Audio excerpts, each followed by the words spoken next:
अहमदनगर दक्षिणेच्या लोकसभा निवडणुकीत विद्यमान खासदार डॉक्टर सुजय विखे पाटील यांना धक्कादायक पराभवास सामोरे जावे लागले।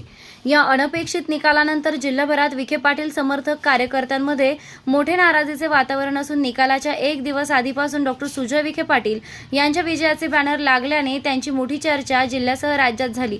मात्र थोड्याफार फरकानं निलेश लंके यांनी विजय मिळवल्यानंतर खासदार सुजय विखे यांनी मोठ्या मनानं पराभव मान्य करत मतदारांनी दिलेला कौल मान्य असल्याचं सांगत यापुढील काळात अविरतपणे जनतेच्या सेवेत तत्पर राहणार असल्याचं सांगितलंय।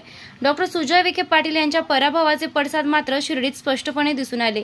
माजी खासदार भाऊसाहेब वागचौरे यांनी विद्यमान खासदार सदाशिव लोखंडे यांचा पराभव करत विजय मिळविला असला तरी त्यांचे बॅनर मात्र एकदा दोन अपवाद वगळता विशेष कुठे दिसून आले नाही। काल मात्र युवा शिर्डी ग्रामस्थ संघटनेच्या वतीनं सुजय विखे पाटलांच्या समर्थनार्थ विविध चौकांमध्ये बॅनर लावत एका पराभवाने राजकारण संपत नसल्याचा संदेश दिला असून जरी एक पराभव झाला असला तरी कायम जनतेच्या मनातील खासदार तुम्हीच, आम्ही कायम एकनिष्ठ विखे पाटील समर्थक असल्याचं बॅनरद्वारे सांगण्यात आलं आहे।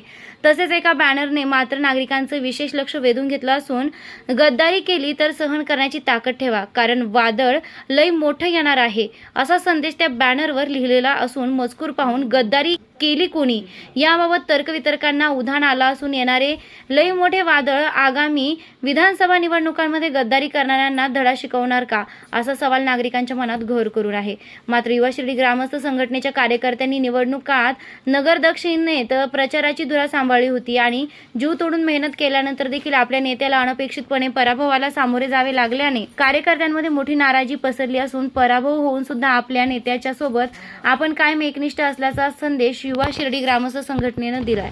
प्रतिनिधी प्रशांत अग्रवाल सह सुवर्णा ताकटे, साई न्यूज शिर्डी।